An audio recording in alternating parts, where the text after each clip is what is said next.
Hello and welcome to Wheels Boy. Today we find ourselves on a testing ground in the outskirts of Beijing where I'm going to fulfill a promise I made to you more than 2 months ago. We are finally going to get behind the wheel of the Li Auto L9. This thing kind of blew us away with its incredible list of standard features and technology, all at $67,000 US.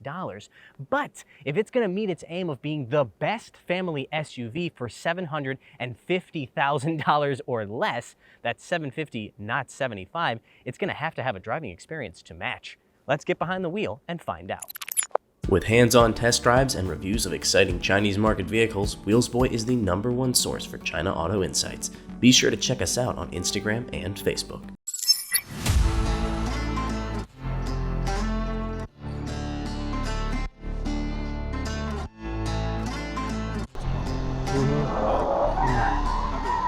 Today's video will be filmed on a closed course, but stay tuned, because we'll be bringing you another video with our on-road driving impressions and a comparison with the BMW X7 very soon. Before we put this thing through its paces, let's talk a little bit about the hardware that underpins it. That means the extended range EV powertrain and the suspension. If you want to learn more about this car's exterior styling as well as its interior, and trust me, you definitely do, please be sure to watch our first video on the L9. There's a link right above.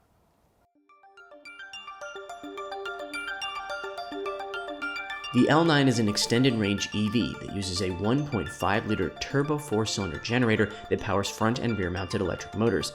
It also has a 44.5 kilowatt-hour battery pack that, when fully charged, delivers a pure EV range of 180 kilometers on the WLTC cycle. Its motors make a total of 330 kilowatts and 620 newton-meters of torque, or 445 horsepower and 460 pound-feet.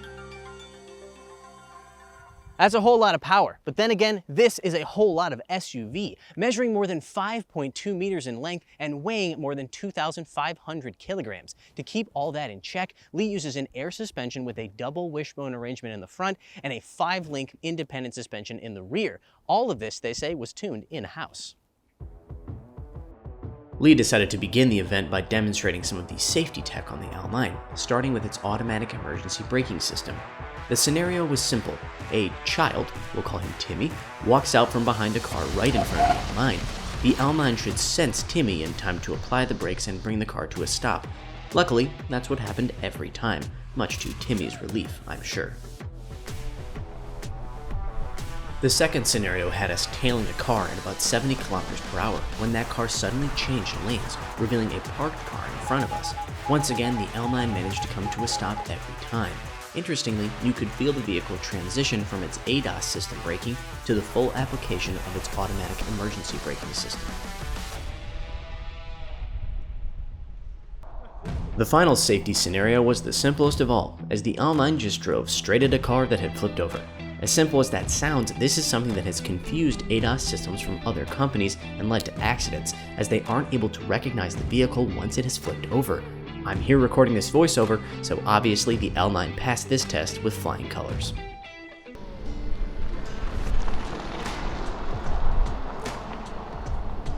Then it was finally time to get behind the wheel of the L9 and see how it performed on a couple different courses. The first had us accelerate over a series of speed bumps, testing the ride. Then we did several laps around a wet skid pad, followed by a quick slalom or moose test. All right. Putting my foot down to the floor for the first time in a Li Auto L9. We're in sport mode. Vigorous, not insane acceleration, vigorous. Now going over some bumps, not bad at all. Again, we're in sport mode. I'm going to come to a slow down a little bit as we enter onto this skid pad. I'm going to put it into, there you go. That's the correct mode, I've been told. So we're putting it now into the wet mode, basically, and now we're going to get on this skid pad. And what I'm going to attempt to do here is just stick the steering wheel in one spot, modulate with the throttle. Not so hard. So Li Auto says very specifically this is not designed to be a performance vehicle, and therefore the ESP is not designed to give you the most performance. It's supposed to be designed to be as safe as possible. So understeer is designed into the vehicle. It's built for understeer, and that's definitely coming through. However, you can get a little bit of slide. Let me do one more time. If you use the throttle, you're real generous with the throttle, you can get the back end out just a bit. But there we go. Found it. Not bad. Honestly, not bad. For something that wasn't designed to be a performance vehicle, and it's not, it actually handles pretty well. We are now going to do a double lane change, aka a moose test. And I'm going to turn that off. Make sure that we're in sport mode, air suspension, throttle, and everything. Let's see how it does it.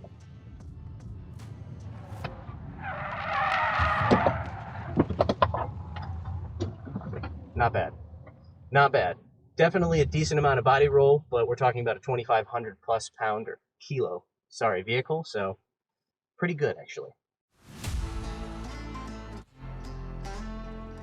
Now that we were a bit more comfortable behind the wheel, Li Auto threw us on what it described as a gymkhana course.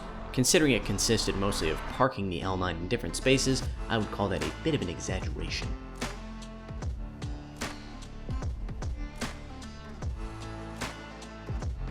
Still, it was a creative means of testing how maneuverable the L9 could be in tight situations. The answer is about as maneuverable as a 5.2 meter SUV can be. I managed to make it through while only murdering a few plastic barriers along the way.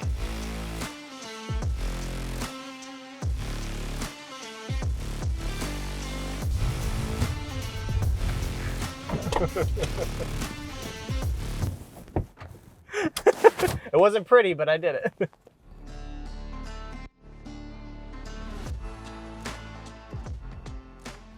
So in addition to not being a track car, Lee also insists this car is not a dedicated off-roader. However, they have set us up with a few off-road obstacles to show what it can do in a pinch.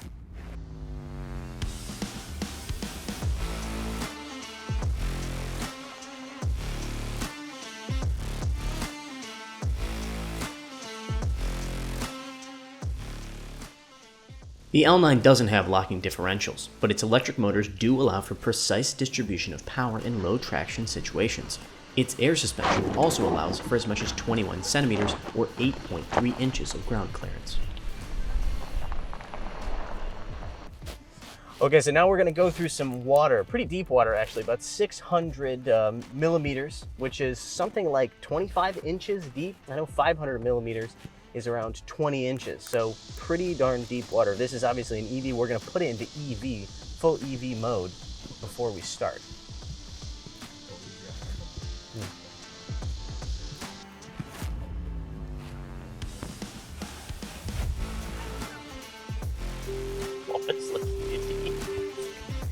Very deep. It's very deep. We haven't started floating. This is when I'm glad this car is over 2,500 kilograms, because at least we're not going to float away.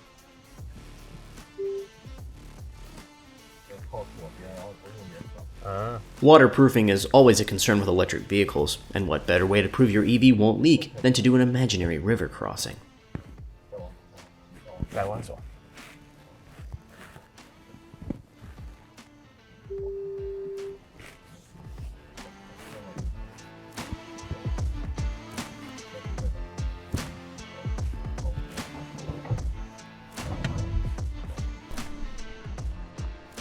Finally, we went up and down several inclines, the last of which measured close to 40 degrees. The L9 handled both ascent and descent with ease, thanks to its all-wheel drive traction and hill descent control system.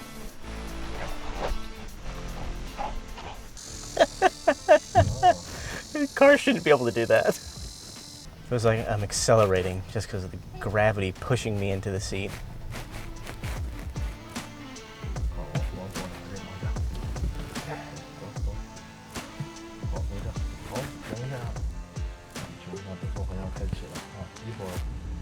Okay. Foot off the brake, foot off the gas, hill descent control. That sound you're hearing is, of course, the car braking itself. We just went through the water, so those brake pads and brake rotors are a little wet. This is ridiculous.